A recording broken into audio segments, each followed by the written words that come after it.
ಬಾಗಲಕೋಟೆಯಲ್ಲಿ 3ನೇ ರಾಜ್ಯ ಮಟ್ಟದ ಸಿಲಂಬಂ ಕ್ರೀಡಾಕೂಟ ಯಶಸ್ವಿ.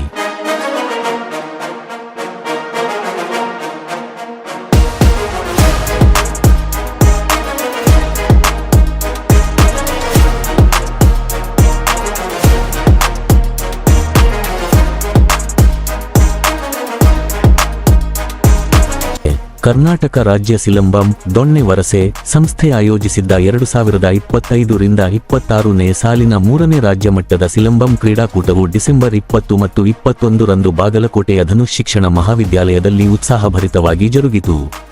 ಕ್ರೀಡಾಕೂಟವನ್ನು ಮಹಾವಿದ್ಯಾಲಯದ ಪ್ರಾಚಾರ್ಯ ಸಂತೋಷ್ ಕೋರಿ ಅವರು ಉದ್ಘಾಟಿಸಿದರು. ಈ ಸಂದರ್ಭದಲ್ಲಿ ಕರ್ನಾಟಕ ರಾಜ್ಯ ಸಿಲಂಬಂ ಸಂಸ್ಥೆಯ ಪ್ರಧಾನ ಕಾರ್ಯದರ್ಶಿ ಮಹಾಂತೇಶ್ ಬೀಳಗಿ, ಟೆಕ್ನಿಕಲ್ ಸೆಕ್ರೆಟರಿ ಕಟ್ಟೆಸ್ವಾಮಿ, ಸುಭಾಸ್ ಮುತ್ತಕರ್, ಸಾಬಣ್ಣ, ಮಹಮ್ಮದ್ ಅಲಿ ನದಾಫ್ ಹಾಗೂ ಮಲ್ಲೇಶ್ ಕೋಳೂರು ಅವರು ಸಸಿಗೆ ನೀರು ಹಾಕುವ ಮೂಲಕ ಕಾರ್ಯಕ್ರಮಕ್ಕೆ ಚಾಲನೆ ನೀಡಿದರು. ಕಾರ್ಯಕ್ರಮದಲ್ಲಿ ಮಾತನಾಡಿದ ಟೆಕ್ನಿಕಲ್ ಸೆಕ್ರೆಟರಿ ಕಟ್ಟೆಸ್ವಾಮಿ, ಇಂದಿನ ದಿನಮಾನಗಳಲ್ಲಿ ಕ್ರೀಡೆ ದೈಹಿಕ ಹಾಗೂ ಮಾನಸಿಕ ಸದೃಢತೆಗೆ ಅತ್ಯವಶ್ಯಕವಾಗಿದ್ದು, ಕ್ರೀಡಾಪಟುಗಳು ಸೋಲು ಗೆಲುವನ್ನು ಸಮಾನವಾಗಿ ಸ್ವೀಕರಿಸುವ ಮನೋಭಾವ ಬೆಳೆಸಿಕೊಳ್ಳಬೇಕು ಎಂದು ಸಲಹೆ ನೀಡಿ ಶುಭಾಶಯ ಕೋರಿದರು.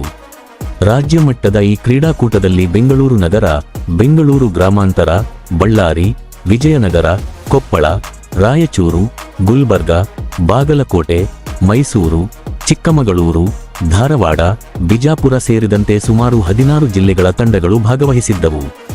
ಸ್ಪರ್ಧೆಯ ಅಂತ್ಯದಲ್ಲಿ ವಿನ್ನರ್ ಅಪ್ ಟ್ರೋಫಿಯನ್ನು ಬೆಂಗಳೂರು ಗ್ರಾಮಾಂತರ ಜಿಲ್ಲೆ ಪಡೆದುಕೊಂಡರೆ, ರನ್ನರ್ ಅಪ್ ಟ್ರೋಫಿಯನ್ನು ಬೆಂಗಳೂರು ನಗರ ಜಿಲ್ಲೆ ಮುಡಿಗೇರಿಸಿಕೊಂಡಿದೆ ಎಂದು ಕರ್ನಾಟಕ ರಾಜ್ಯ ಸಿಲಂಬಂ ಸಂಸ್ಥೆಯ ಪ್ರಧಾನ ಕಾರ್ಯದರ್ಶಿ ಮಹಾಂತೇಶ್ ಬೀಳಗಿ ಪ್ರಕಟಣೆಯಲ್ಲಿ ತಿಳಿಸಿದ್ದಾರೆ.